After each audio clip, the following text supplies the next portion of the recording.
It's just that he needs to really land all those quad shadows and those shurikens, since again the recent adjustment has been more on Hayabusa not just freely using the ultimate whenever he wants to, even though he doesn't have the stacks.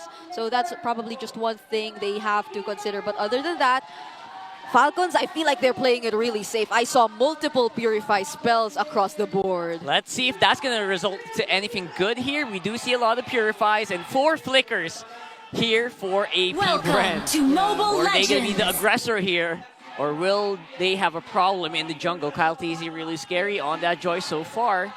See how they rotate.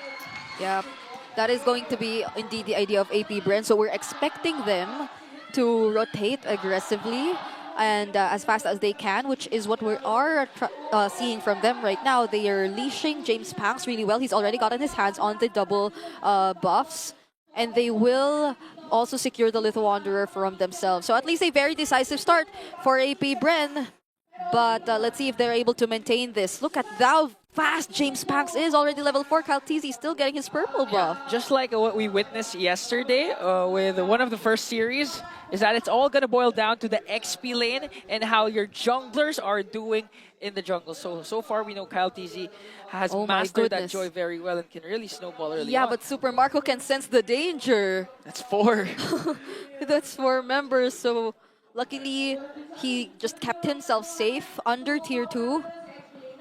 The fast rotations for AP Bren, if they aren't actually able to maximize it, it's a great advantage for Falcons too at this point. That's true. Right now, 83% of the community thinks that Falcons AP Bren are going to come out on top here. I don't know if you guys agree, but let us know. Maybe you have a different idea about this lineup. Let us know in the comments, sir. Yeah. We'll read them later. We still can't count out the fact that a potential clapback can come from AP Bren because they have the signature Badang and Kekedot's Farsa. So Team Falcons cannot be complacent at any given moment. Hey! Oh, that was Clap close. easy. No ulti yet, so Infernal Pursuit won't be able to be used to dodge out. And there's a reset on that turtle as well, which means they're trying to delay this as much as they can. And most members of AP Bren, excluding Kekedot, are already level 4. So they'll be a lot more confident to take on this objective. Flap is yet to get his ultimate, so there won't be any Infernal Pursuits just yet, but they might just go for it. Skirt goes for the feathered airstrike retribution battle, and James Panks secures the turtle. NetherRealm coming in from Few, unstoppable force from Kekedot. It looks like both teams will disengage. Falcon still looking for an opening for a counter trade. Very interesting timing here of the use of the NetherRealm basically as an exit tool. Look at that top lane though. Oh, is this a one-on-one? Oh wow, what a one-on-one. Oh! Weaving and dodging the Rhapsodies and Death Sonata. Super Marco stays alive, but he has to respect the damage from the Silent Kid. Okay, they spot Kekedot too. Oh, that's the throw. Kyle TZ. Was able to escape. Feathered airstrike coming in from Skirt. Has to use the electrifying beat. James Panks goes in. He still has the Wiki Shadow. Not yet on cooldown. Goes in once again, paired up with unstoppable force coming in from Kekedot. And the first blood drawn onto Ogwen. All right, AP Bren are keeping the aggression. This is exactly how they want to play their lineup in the early stages of the game. So Team Falcons, at least for them, they still somehow attempt to contest, given or even looking back at the first turtle, and Super Marco has been managing his lane pretty well. He hasn't been taken out just yet by AP Bren, and he's also traded some energy shields for that earlier turtle secured by AP Bren. But still, this doesn't take away the fact that AP Bren is indeed leading by 1K. So Falcons at this point are really just waiting for their timings, and at least they have a lot of tools to respond and fight back against AP Bren to sustain the fights a little longer and eventually regroup to respond to them. That's actually true. They do have a lot of tools, and all of those are mostly on the hands of Few as well as Ogwen. So they're going to have to choose their fights carefully and make sure that they're very aware of the map. And then maybe they will fight later when Super Marco's, he's better. But right now, he does need more farm before he can join. Yeah, they need more time. And we can attribute how AP Bren is doing well because of the fact that their pokes are just too immense in the mid lane. Now, Farsa compared to a very passive Faramis so far. It's another AP 4v5. Bren has immense range, okay? 4v4. There goes in with the fist break. Here comes the unstoppable force once again. Flap TZ up against 3. Infernal Pursuit might do the job. NetherRealm clutch once again from Few. James Bax goes in. The man moves. Another move to steal away the turtle. Chosker with the flicker in. Look at that. He's not done. Got stopped there by Ogwen and Few. They will disengage. And AP Bren got more than what they wanted. Another turtle for James Bax. Yeah. Are you guys seeing what I mean by the very interesting timing of the NetherRealm? He uses it super late in the fights. Yeah, probably it also is somewhat of Team Falcon's intention to just really trade out some kills from AP Bren later on and just commit fully since they were unsuccessful in securing that objective.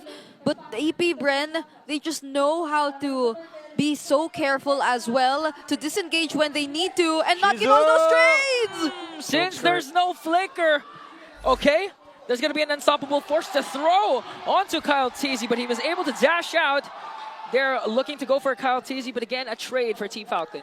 Very interesting. So at this point, you're kind of just wondering, how does the 4v4 man of Falcons just keep doing this over and over again, right? Yeah. Like, it's actually amazing they can last this long, considering it's mostly the 5-man of AP Bren who just keep trying to fight it. Yeah, but there is some sort of... Hold on. Hey! Maybe later. Maybe later here. Okay, now I can continue. But there is probably some sort of low-key response from Falcons in terms of how they play their rotations. So AP Bren is not able to maximize their early potential in terms of team fights. The mere fact that they're almost always grouped up together guarantees that the damage of the Ogi Shadow kill will somehow be split up. That's what we saw earlier when they tried to take down Kyle TZ, but he still survived since Ogwen and Few was there to share the damage of the Ogi Shadow kill. So if Falcons is still able to maintain and time these well, then they can find eventually an opening possibly. But right now the lead is just growing in the hands of AP Bren. It's 7 minutes and we're 1-1. So, I don't know if that means anything major, but no one's really dying in this game. Okay. Yeah. Flap TZ goes right after Kekedo. Chelmskirt as well. Unstoppable force for Kekedo onto Flap TZ. Forced to use the Infernal Pursuit. Ogwen with glorious pathway. James Bax once again. 3-4-3 for the man with a million moves. Secures another turtle. That's so consistent how he's always getting the turtle so easily. Yeah, 3 consecutive turtles in the game. Oh no, they get there! Oh, Few pulls there. Forced to use the fist crack. Almost for El Capitan. Yeah. But going back to what Rockhart mentioned, this at least is Falcons minimizing that possible snowball and growth of the lead in AP Bren's hands. They have they're able to keep themselves safe most of the time, but keeping yourself safe but not being able to do something out of it later on, that might hurt them later. Oh, the aggression of the Bees once again to bring down Master Ogwen. Shizu working on Flap TZ. Kekedon might be the next target. Super Marco picks up another kill. Few on the other hand pulls there. Fist break combination. The NetherRealm was casted. Okay, Flap TZ still going right after there. Infernal Pursuit. Chovskirt! What a beautiful cast of the ultimate. Here comes the man with a million moves. No NetherRealm, and James Pax secures the kill. Kyle TZ might be the next on the chopping block, but with electrifying beats will escape successfully. That was a tremendous move by James Pax. Multitasking on the turret and making sure that Few would not be able to escape without a scratch here. Beautiful movement from AP Bren. Yeah, and that was a fight where Falcons was clearly split up, and it worked exactly in favor of AP Bren and how they've been or how they've built this lineup, this composition. They're being the first target of Falcons, and them actually pulling him back towards them worked so well for AP Bren, because then there was able to sustain and again get enough or buy enough time for AP Bren to follow and dish out the necessary damage. I don't think they're even... Yeah, he didn't even die just yet. Yeah. Never died even once. Again, early cast of the NetherRealm because of the damage coming in from James Pax with one Oigi Shadow kill. That's why they had an opening a while ago. It was because they baited out the NetherRealm early on, and when James Pax knew there wasn't any resources left, he went in for the kill up against Few. Yeah, no major resources being used at all. I think that's fine to use the NetherRealm like that. Although here comes Kekedon, he's really committing a lot. Okay. Oh. No one's home though. Stoppable force for the flicker of Flap TZ. As AP Bren, five-man rotation onto the Lord pit. It's gonna have Falcons is gonna have a hard time trying to contest for this Lord. Yep. Owen will be scouting the area though. Kyle TZ at this point, his entry timings are really going to matter, and his targeting as well. Flicker! Kakito with the flicker, but Flap TZ with the stop. He manages to throw Owen though and gets feeded off to Shizu. There from the back line, zoning out the members of Falcon as James Black gets the Lord. The next target might be Flap TZ. Infernal Pursuit onto 5, but the silent kid silent. No more once again. James Black one more hit to Kyle TZ. He'll escape, but 3 members of the Falcons are now dead. Even the camera is having a hard time catching up with everything that's happening around the map so far.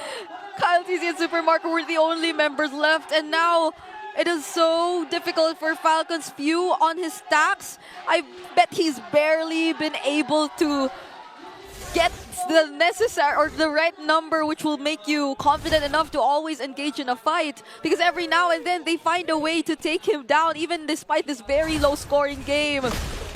So AP Bren have clearly snowballed and are approaching an almost 10k gold lead. Feels like they've found a recipe. They found an identity here.